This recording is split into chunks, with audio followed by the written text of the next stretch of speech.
Well, thank you very much, Monica, and thanks to everybody for being here. Is this working okay? Can everybody hear? Great. Let me just start out. We've already given her one round of applause. I don't think that's enough, but I just want to give a special thank you to Monica and thank her for her continued, truly exceptional leadership in guiding and directing the Frank Church Institute.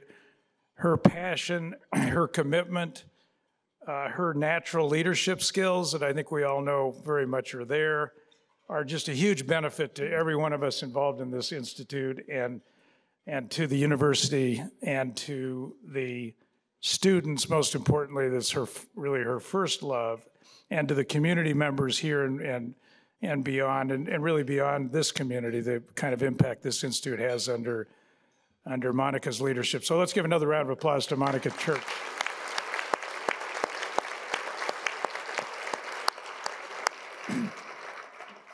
So I have the pleasure of introducing and giving the award to our honoree tonight. And just to give a little more background, and Monica touched on this, the Frank and Bethine Church Award for Public Service honors those women and men whose unique qualities and contributions to public service exemplify the legacy of Frank and Bethine Church. These attributes and legacies include, and Monica touched on a few, but here's a few others that I think we're all very much aware of. One is just plain integrity, courage, often in the face of adversity, and standing up for basic principles no matter what the cost. These principles exhibited themselves in so many ways with Frank and Bethine. They're being early and very effective advocates for civil rights and staunch defenders of civil liberties, as foreign policy leaders and true statesmen who opposed tyrannies, investigated rogue organizations, and championed American values and democracy. And I think, as also Monica said, these values have never been more important than right now.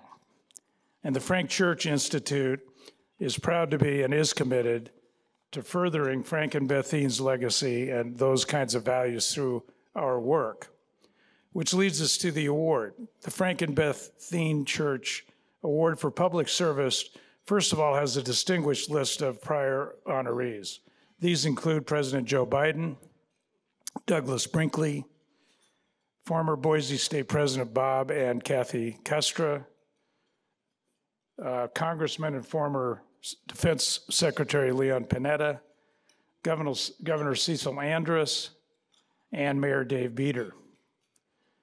Our honoree tonight, Betsy Russell, is such a clear embodiment and so consistent with all of these values, the values that Frank and Bethine and the other honorees have stood for.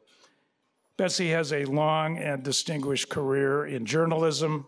Most everyone here, I'm sure, has been impacted, informed, challenged, and educated by her reporting.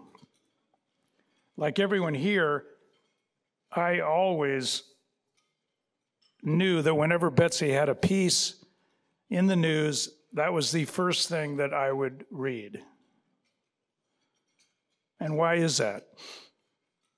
It has to do with integrity again and journalistic principle that we all knew would always be there with Betsy, combined with great writing skills and with insight that made reading her work a privilege no matter the topic.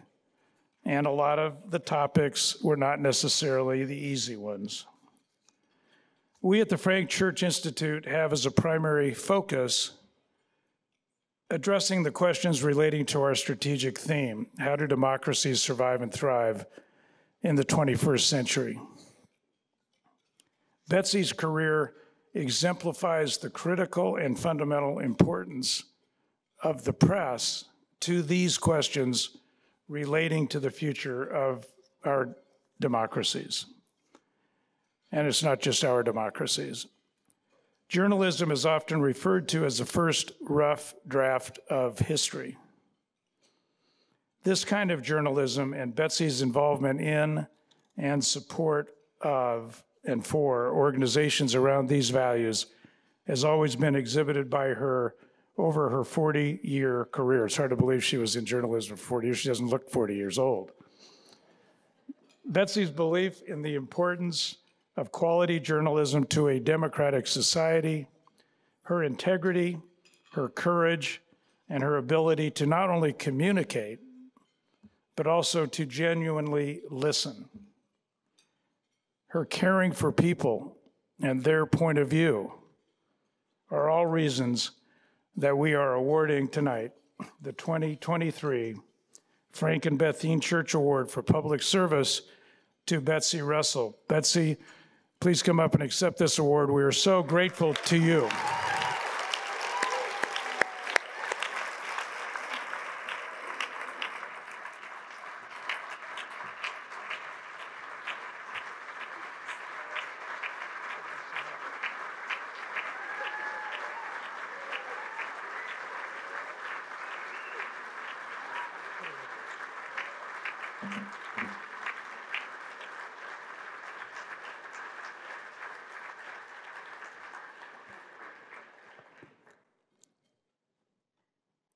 Thank you, Skip, and thank you so much for this award. I am immensely honored and humbled. I didn't get to meet Frank Church because I moved here in 1986, but I did get to meet and interview Bethine. She was a force of nature who shaped Idaho just as Frank did. And her work lives on in this institute that she founded, in the Sawtooth Society, in the Idaho Anne Frank Human Rights Memorial, and so much more. As a reporter who covered Idaho politics for many years, a highlight for me was getting to interview remarkable people like Bethine, Cecil Andrus, Phil Batt, Jim Stoichev, Helen Chenoweth, Butch Otter, and so many more. What those conversations allowed me to do was write stories designed to help people understand what their government was doing in their name and how they were being represented. And this is something that I strongly believe people need to know. Our form of government is threatened when they don't. Right now, our representative democracy is under attack from malign, secretive operators who are actively trying to hoodwink people about what's really happening in service of their shadowy political agendas. They want misinformed voters to back leaders who will bend to their will. We have seen this in Idaho in recent years with dark money-funded efforts from groups like the Idaho Freedom Foundation to undermine trust in our most important societal institutions, from our public schools to our libraries to our free press. They are not telling the truth, but we in the press still are. That has always been my,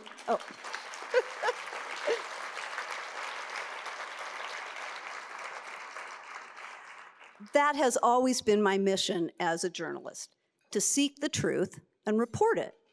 So please, support the free press. We need it more than ever. Subscribe to your local newspaper. If you own a business, support the newspaper by buying an ad. Watch, read, and listen to the news from real, credible news sources like Idaho Public Television, the Idaho Capital Sun, and your trusted local news crews. Politicians, be transparent, be open, talk to the press, talk to your constituents. Do what you do openly, not secretly. Transparency inspires confidence, while secrecy arouses suspicion and mistrust. And I think I'm echoing Monica here. Everyone, pay attention. Make sure you know what your government is doing, and vote.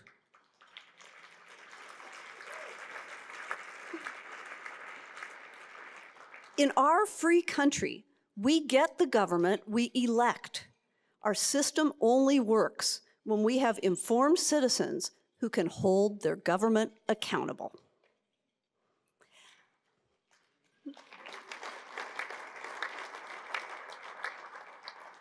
It's been an interesting week for me. I've spent most of the past week in a hospital with an elderly relative. My brother stepped in for me yesterday. And that kind of experience really reminds you of what is important and to focus on what's important. And of course, family is the most important, but this is important too. It really, really is. Now that I'm retired, I may be spending my days on the ski slopes, but I still read the Idaho Press each morning before I head up the mountain. This year, for the first time in more than a quarter century, I watched the Idaho legislative session from afar instead of from a front row seat. I have to admit, I am still a fan of political theater. And boy, do we have plenty over there. It was my custom for many years, as the end of the legislative session approached and things inside the State House got more and more crazy, to write and publish limericks about what was happening. This year, as a spectator, I do have one limerick to offer, and here it is. It is entitled, Our Activist Legislative Session 2023.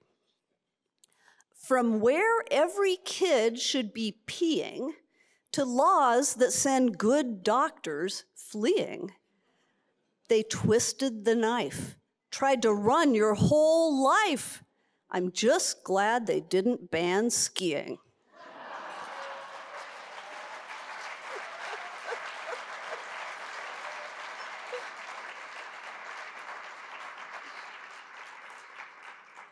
Thank you so much.